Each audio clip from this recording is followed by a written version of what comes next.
Nous prenons directement le premier sujet inscrit à l'ordre du jour.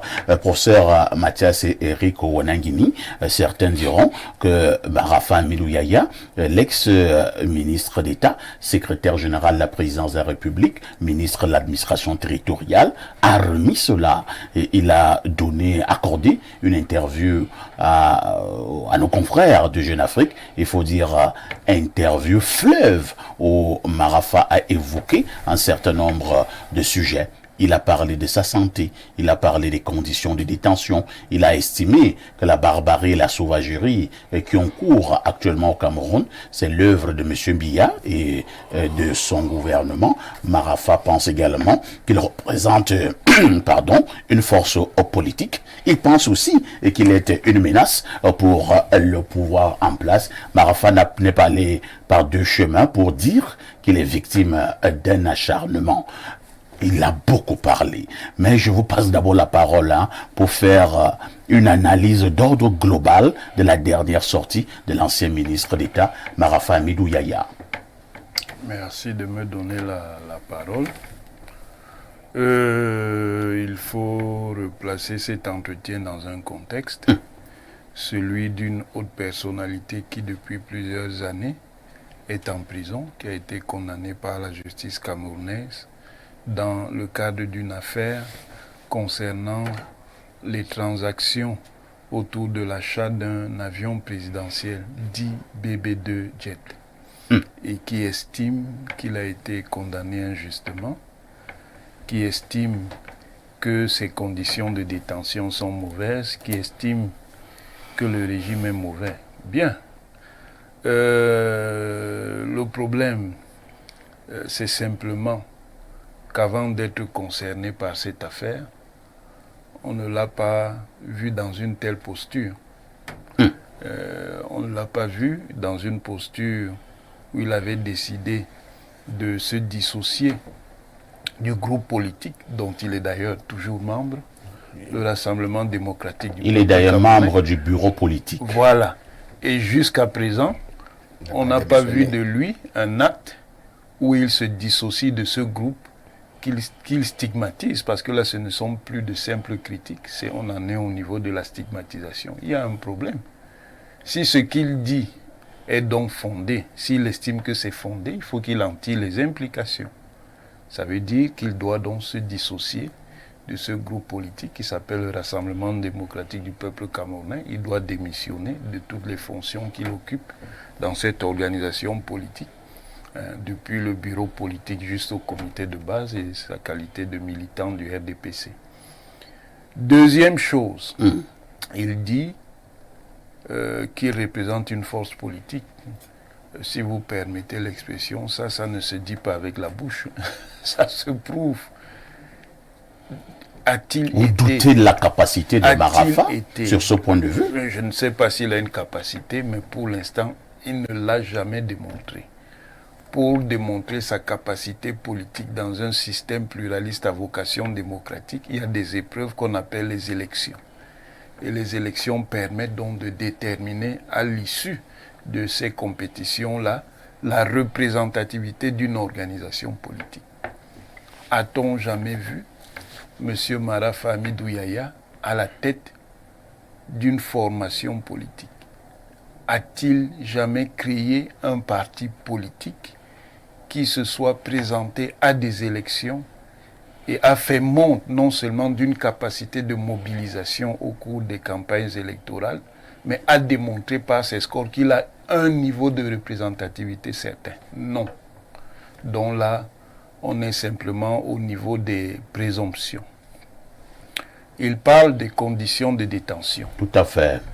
D'ailleurs, ces détracteurs dont je ne suis pas disent que c'est bien beau aujourd'hui de parler des conditions de détention, mais que lui-même a été en tant que responsable ministre de l'administration territoriale à un moment donné où ce ministère était responsable de l'organisation carcérale, des institutions carcérales.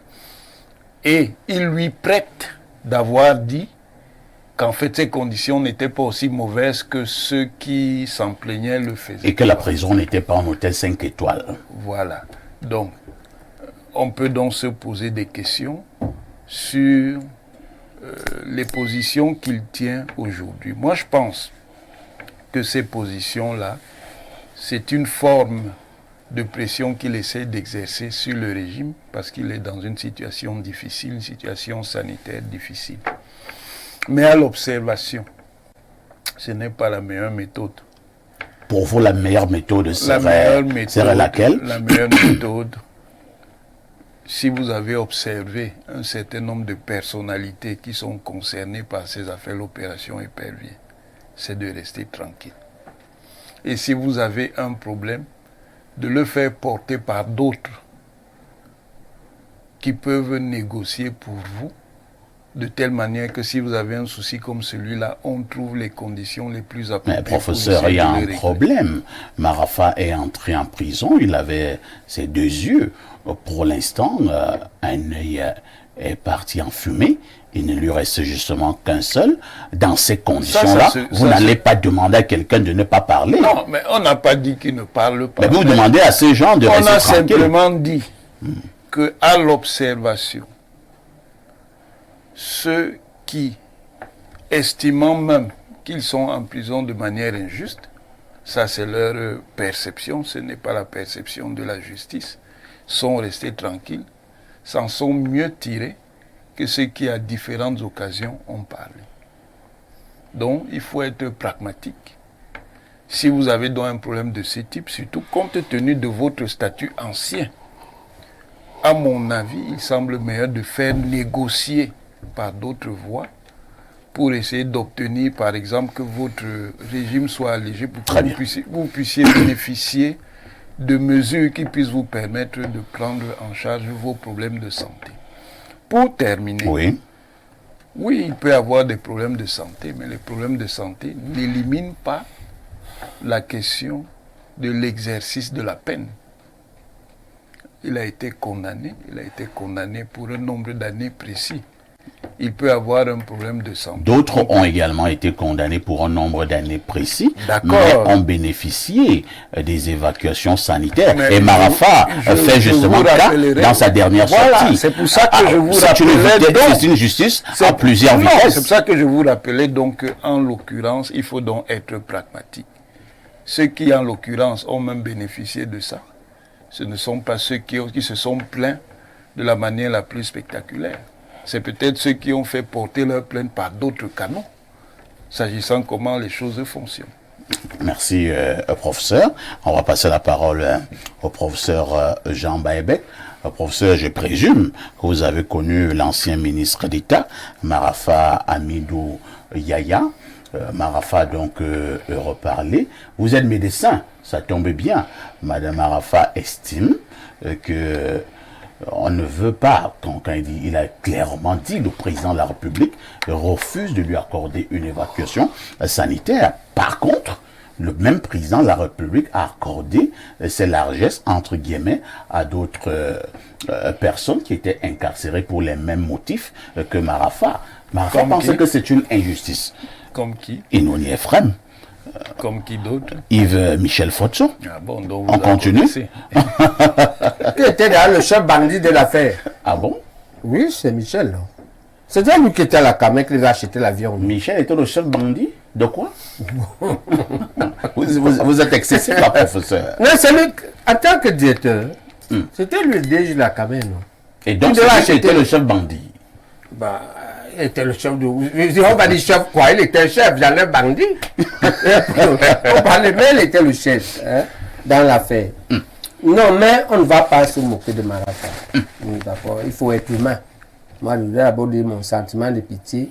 Malgré l'analyse relativement rationnelle de Wanangini. Ouais, du professeur Wanangini. C'est rationnel, c'est cohérent. C'est comme ça qu'il est. Et on ne va pas se moquer de Marafa. On ne va pas dire au président ne pardonne pas Marafa. On peut même faire le conspiratisme. Moi, en tant que PCP, dire que c'est un problème interne du néocolonialisme. Gérer ça là-bas. Hein? Mais Mathias a déjà dit, il a donné la méthode. Mathias dit que la méthode là-bas, c'est que quand tu es cuit comme ça, tu passes par d'autres canaux, surtout quand tu menaces. quand tu insistes, parce que lui ne doit pas oublier qu'on sait que Mathieu a révélé comment il est allé en prison. C'est l'affaire Albatros, officiellement. Non, BB2 Jet, même Voilà. qui est un peu la suite, si on veut, d'Albatros. Voilà l'affaire, ok? Mais simplement, en même temps, il est du G11. Vous avez les preuves? Ouais. Il serait alors. D'accord. Voilà. Il serait alors du G11. Ou bien on a dit et je ne crois pas. Mais ce que lui a dit, on a entendu. Il a même écrit que lui-même avait demandé au président de nous passer au président. Beaucoup estiment que c'est... Non, il a dit cette ça, j'ai lu ça. posture... Oui, il l'a dit. Voilà. Beaucoup estiment, moi je vous le lance. Et maintenant, Beaucoup estiment ça le dédouane c'est un peu, cette c'est-à-dire posture que- qu'il a même... Oui. Qui a fait en sorte qu'il a beaucoup Quand on de problèmes. analyse cette posture, Oui. on peut l'analyser de deux manières.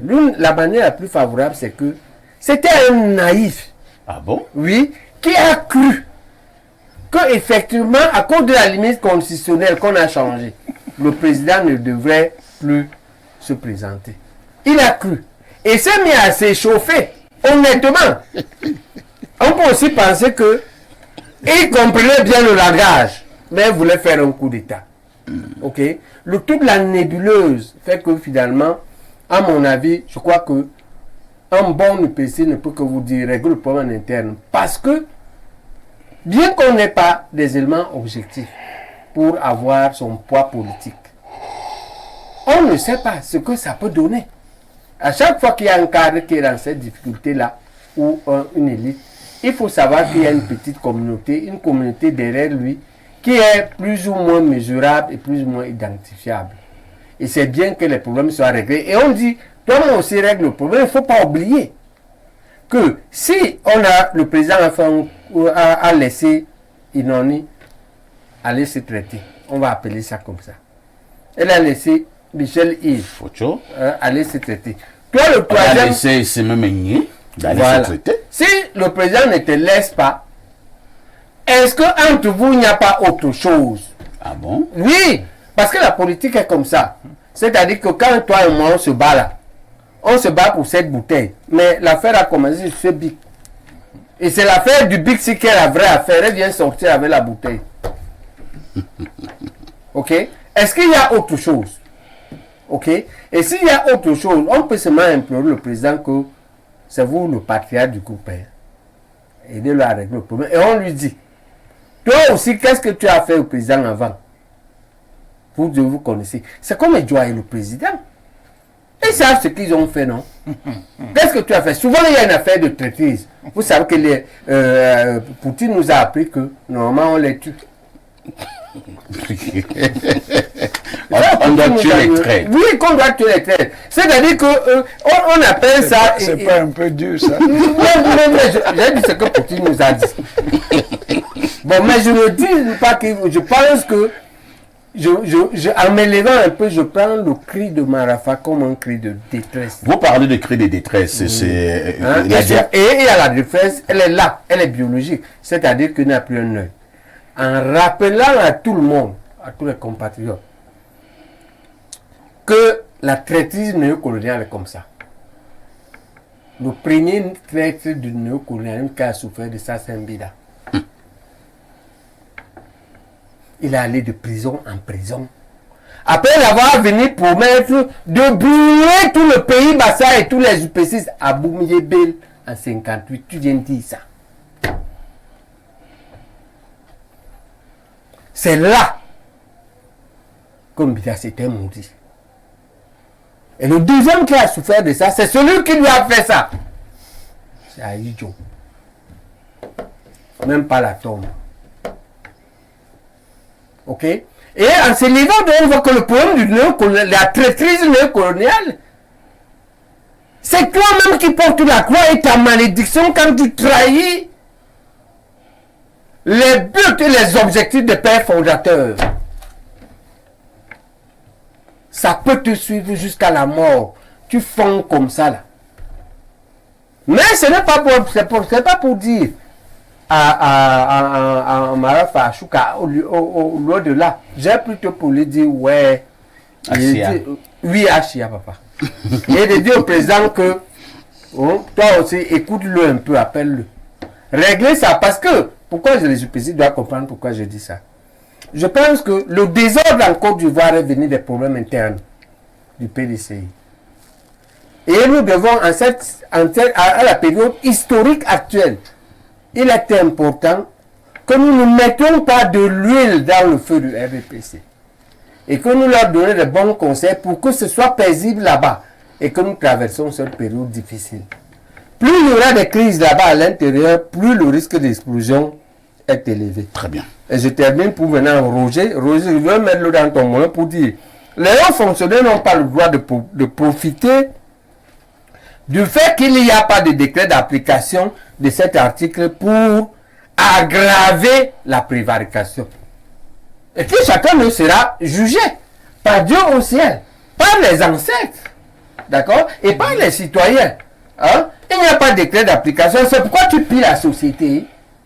Pourquoi la CNPS est liquide? Vous n'êtes pas liquide. Pourquoi? Les sociétés comparables. Qu'est-ce que vous faites? Merci, professeur Jean Baïbek.